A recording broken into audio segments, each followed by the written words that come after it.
Good evening, everybody. This is Betsy Wurzel, host of Chatting with Betsy on Pat Short World Talk Radio. Jeanne White is the producer. It is Friday, April 10th. Happy Easter weekend, everybody. Still Passover. Happy Passover. I hope you're all celebrating or will celebrate as best as you can with whoever you can.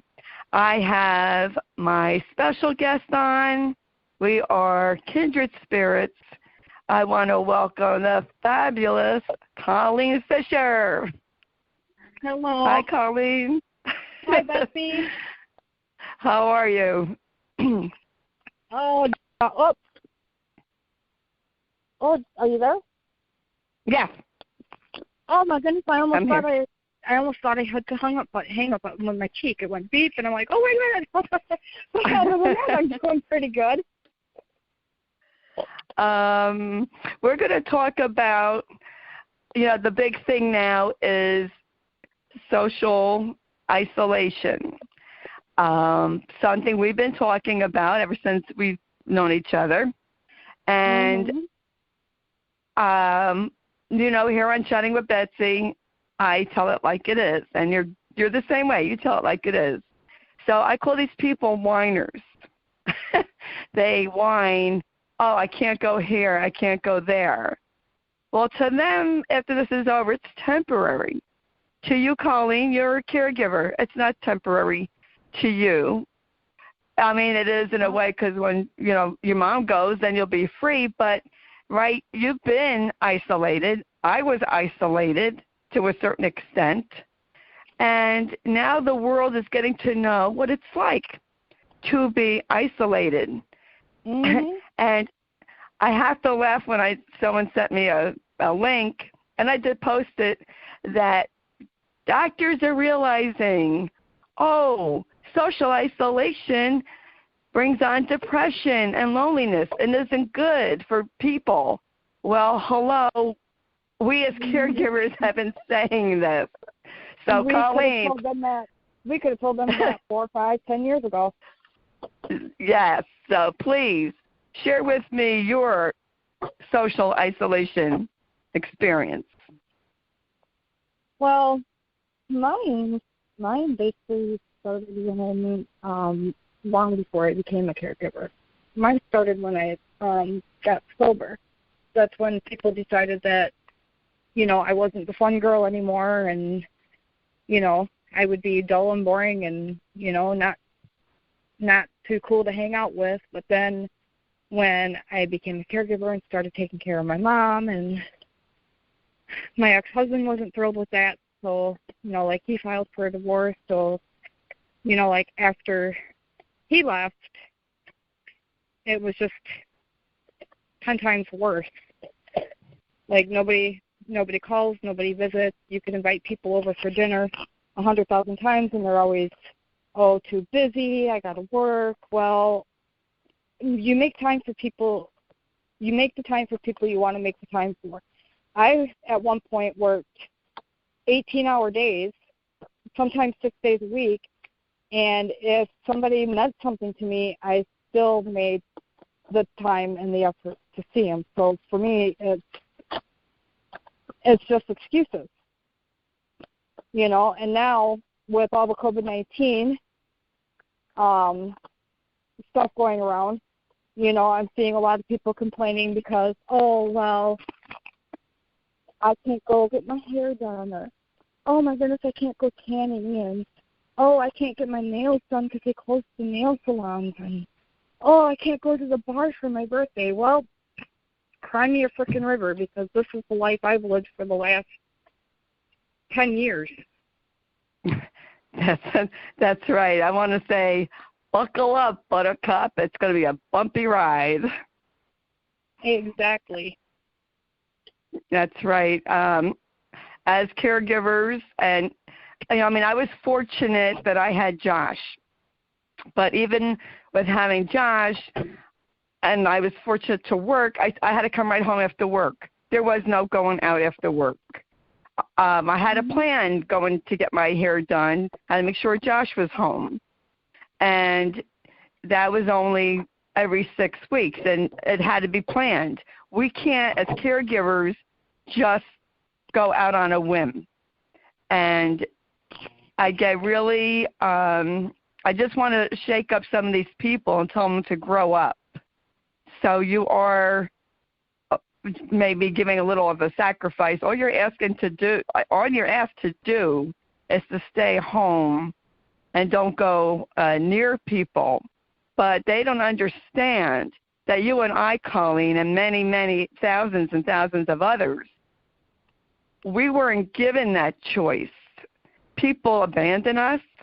They turn their back on us because our loved one has dementia or had dementia.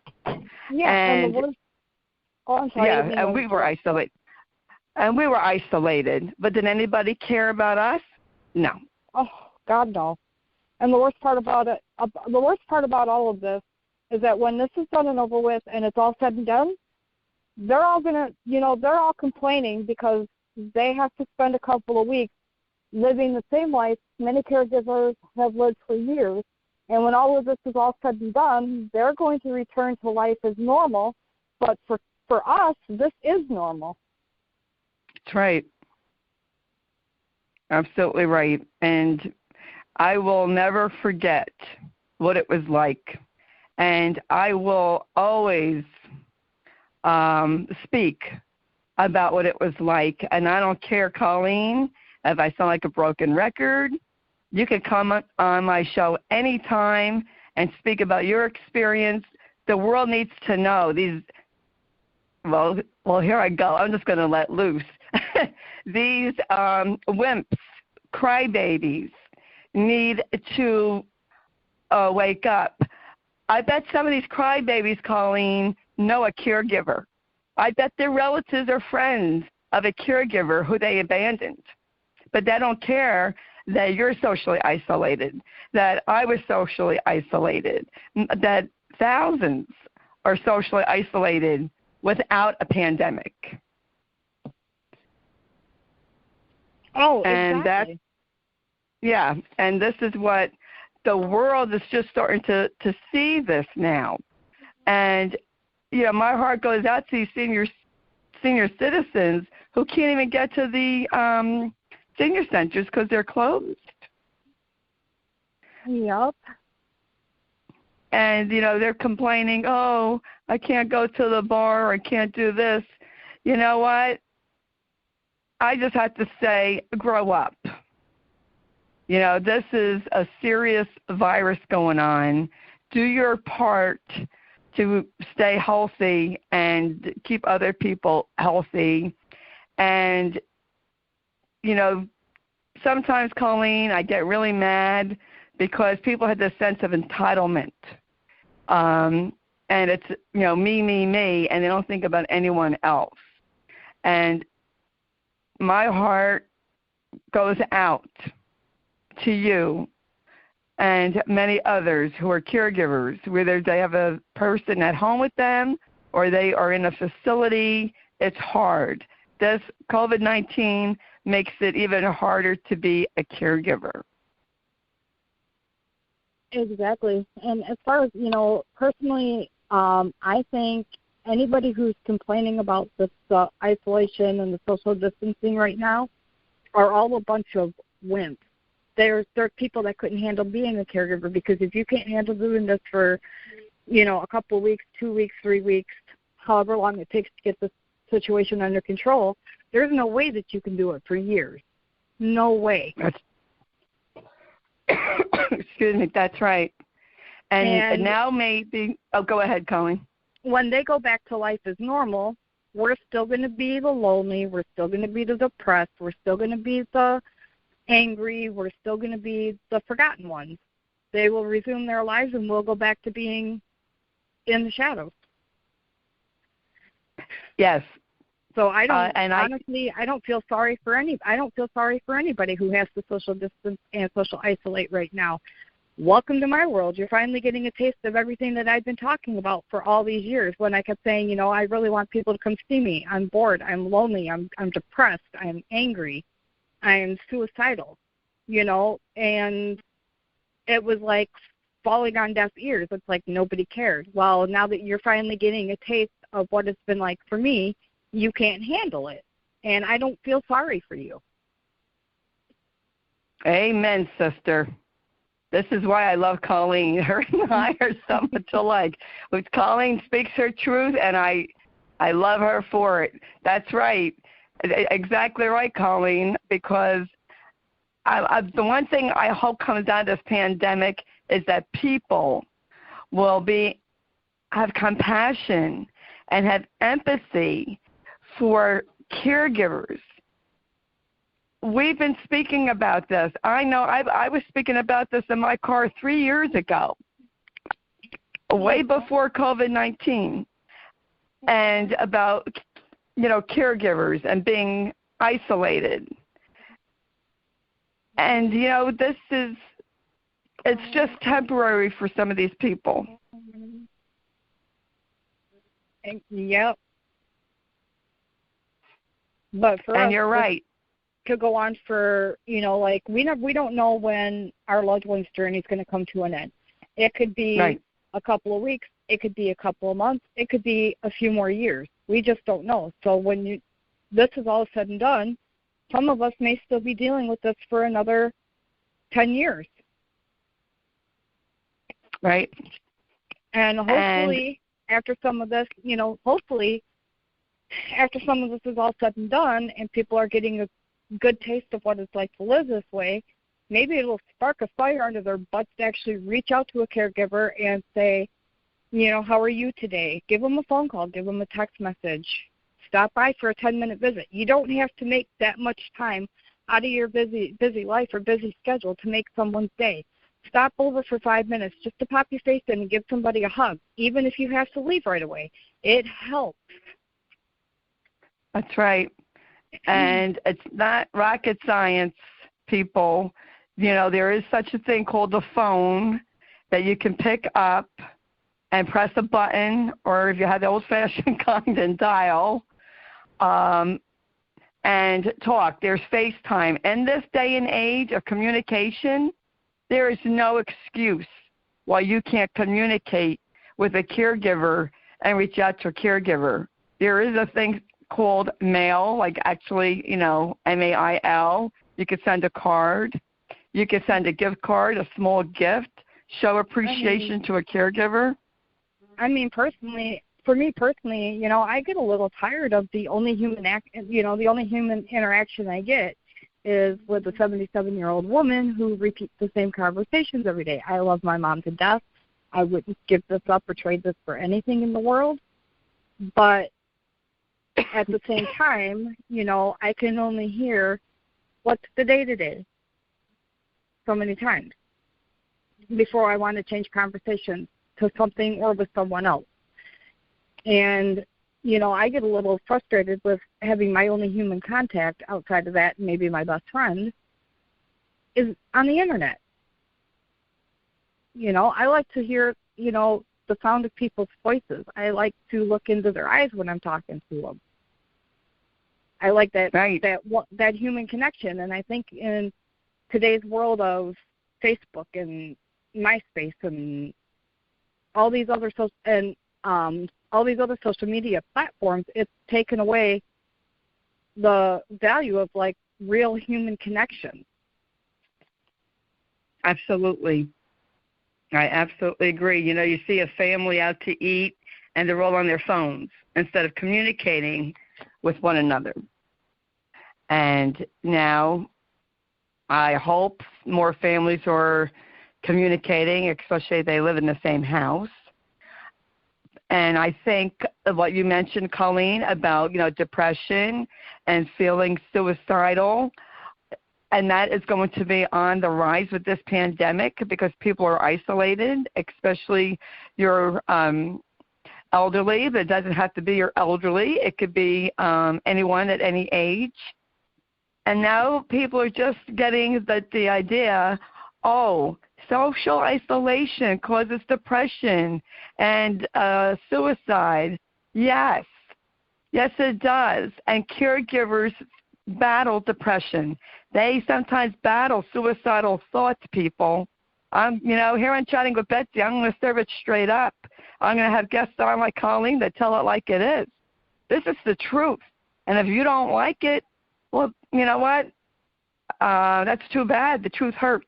And if the shoe fits that you have ignored a caregiver and isolated a caregiver, then kick yourself in the rear end with it. That's what I have to say. Yep. Feel free to lace that up and wear it. That's right. We lace that bleep up and wear it. That's right. That movie, I forgot what the movie was. I think it was A Few Good Men when Jack Nicholson said, "You can't handle the truth." That's true with caregiving. People don't want to hear the reality of caregiving.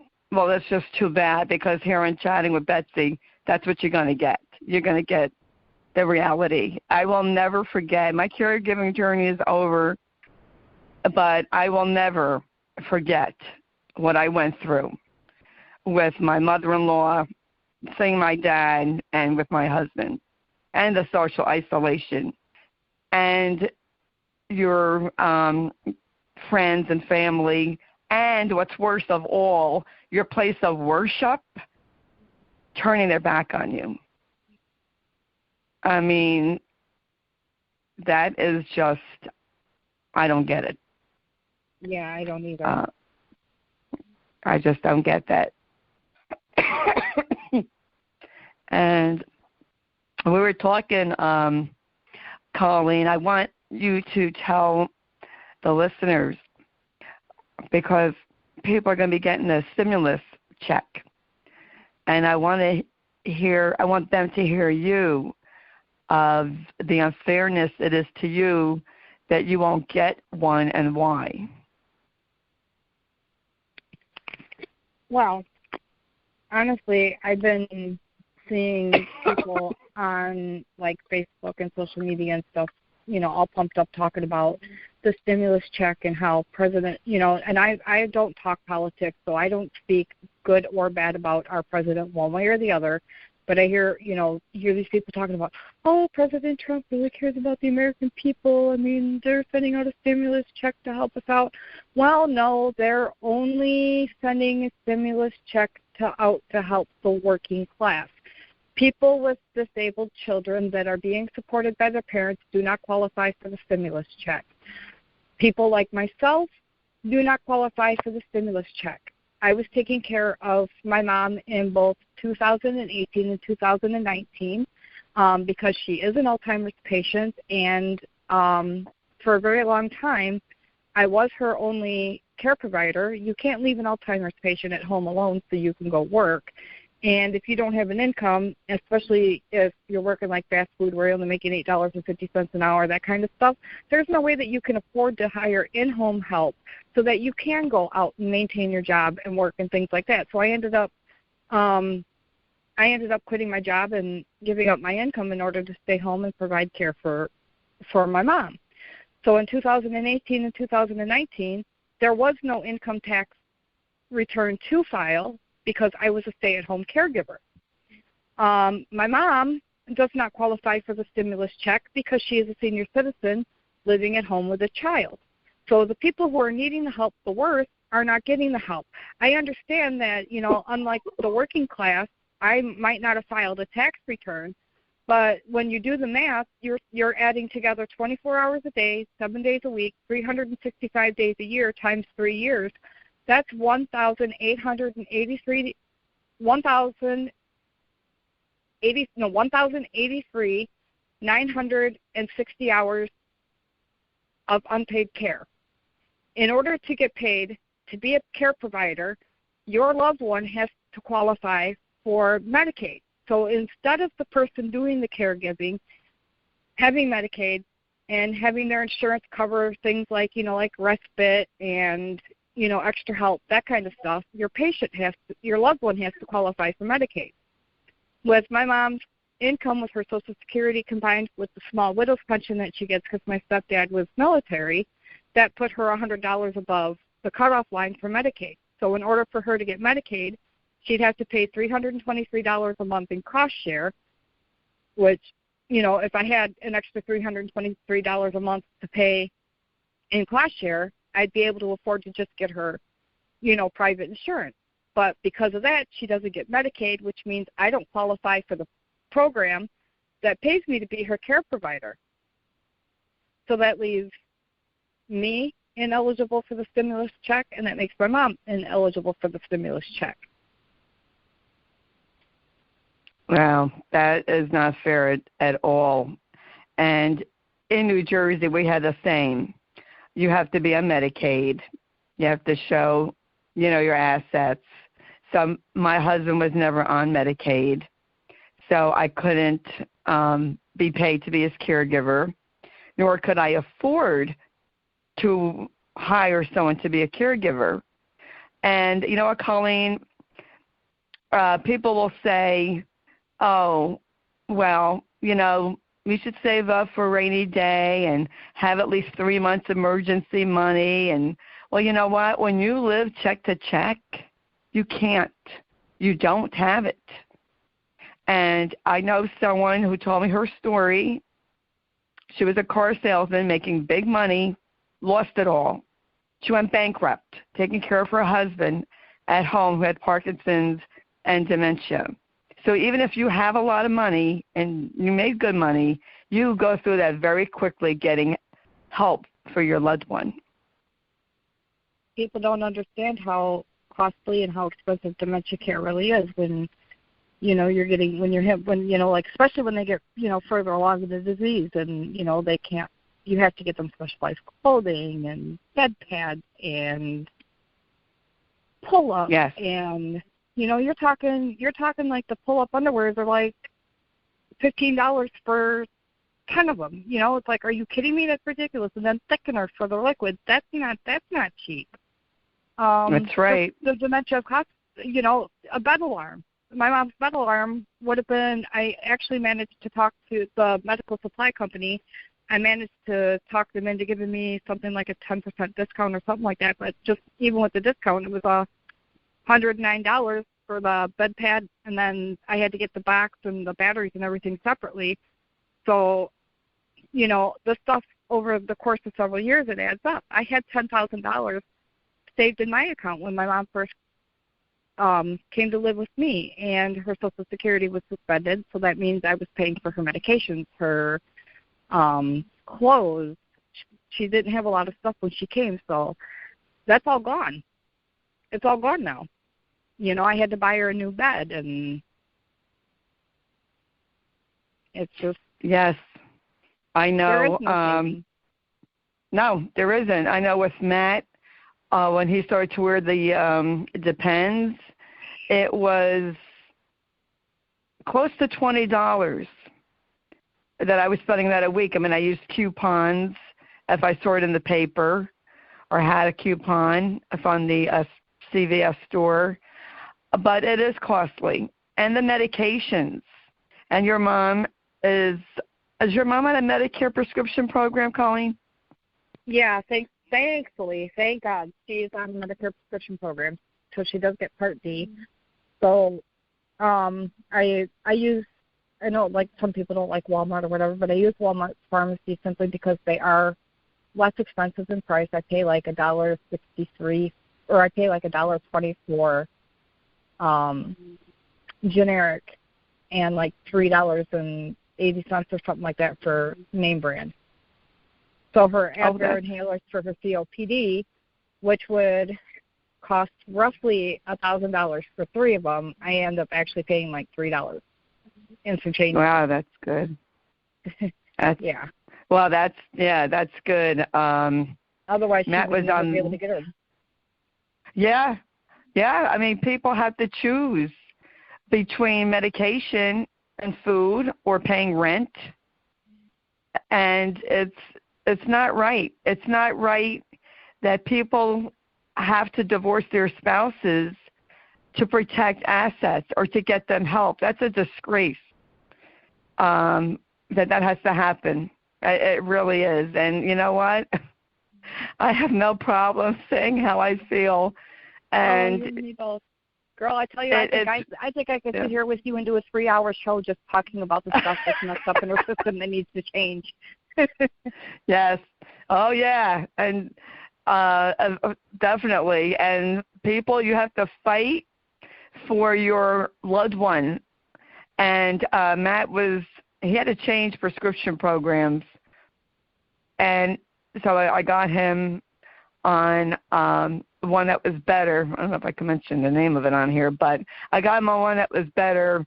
But I had to appeal because his Exelon patch, which I can't pronounce the generic name, was $177 for 30 patches. And I had to pay that out until I won my appeal for it to come down. It came down to $5. So, folks, you need to speak up. When you are a caregiver, and Colleen will tell you this because Colleen is an advocate for her mom, you can't be a wimp. I mean, I'm just going to say it like it is. You have to stand up. You have to be an advocate. You have to stand up and speak because you won't get what you need. And Colleen will tell you she agrees. You got that right.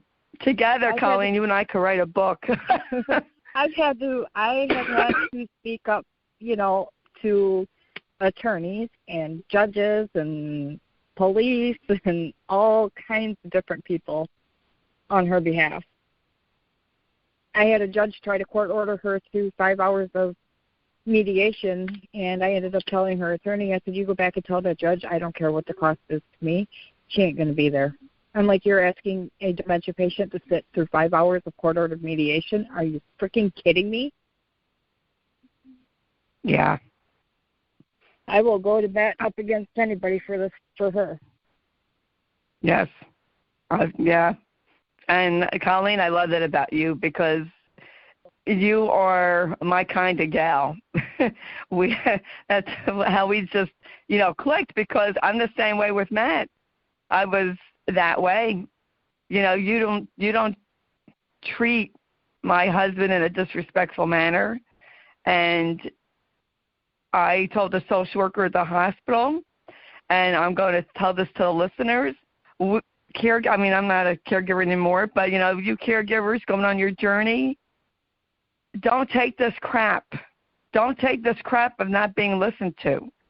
Stand up, and don't be afraid.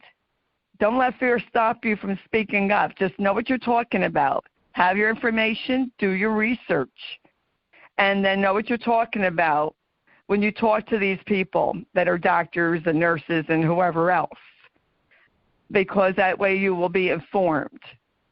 You need to speak up because otherwise it's just going to keep going on, and they're going to treat the next one that comes along the same way. And I told a social worker, we're not taking this crap anymore. We're not going to tolerate not being listened to and being disrespected because it's not acceptable.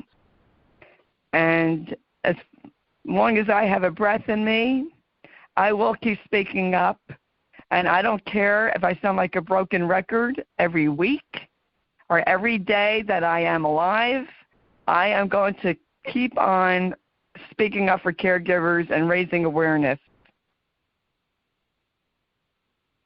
And I know you will also, Colleen.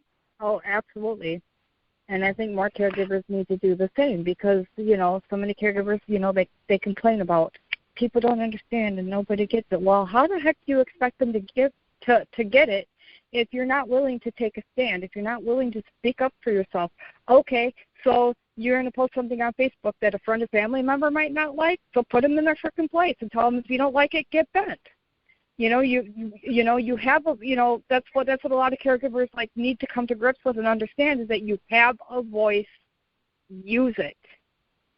Because your voice is the only one your loved one has. And if you want to see things change, you have to be the change you want to see. As long as you continue to hide in the shadows of closed groups, private groups, whatever, you're never going to be understood. You have to get out there. You have to be open. You have to be vocal.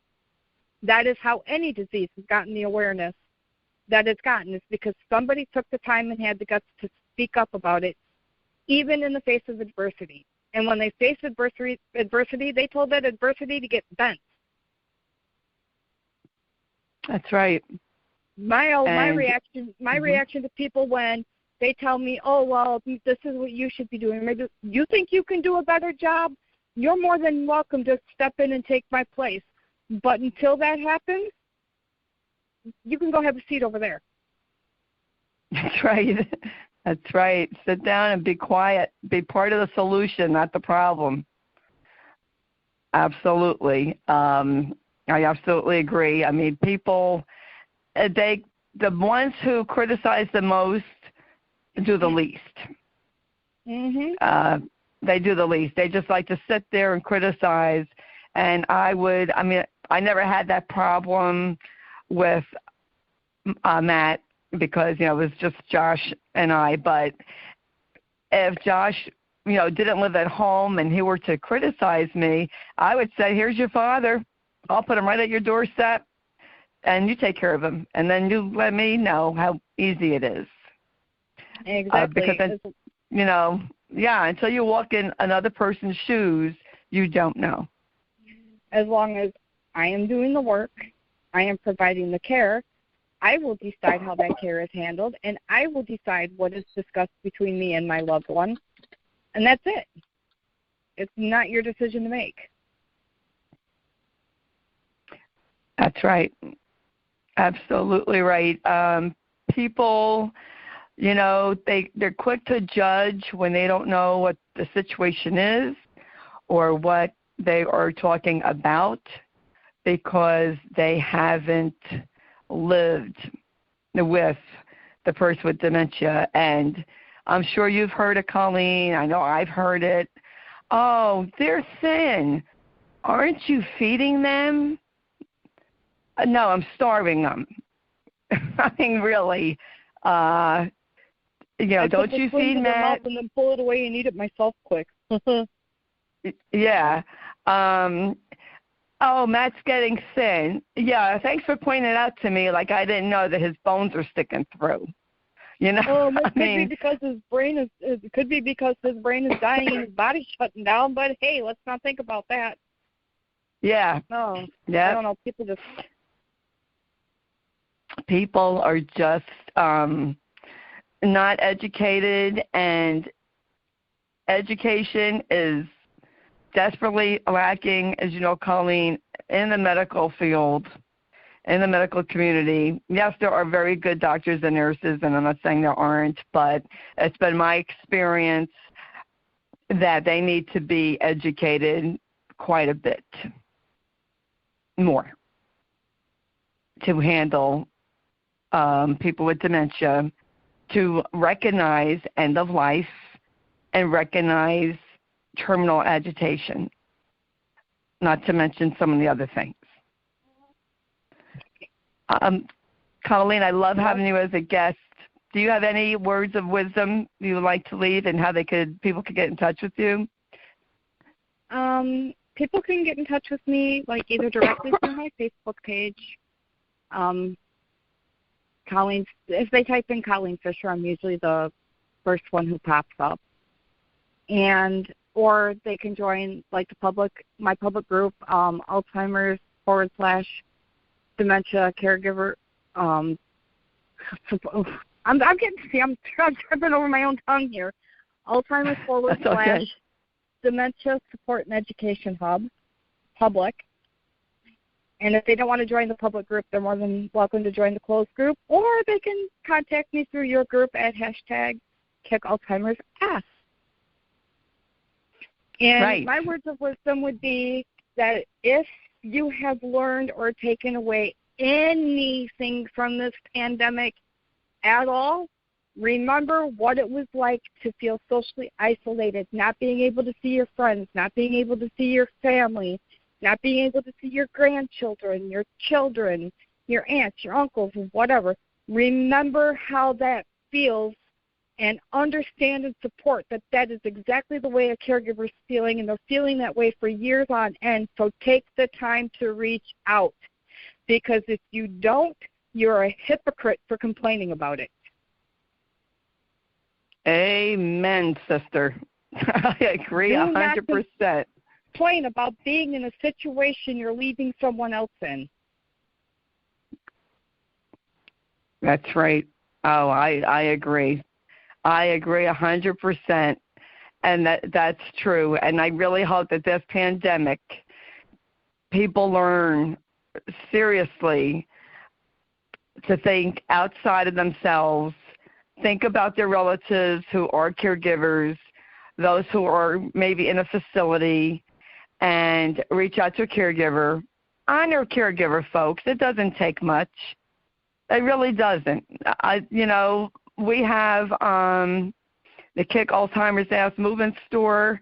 We have gifts for caregivers.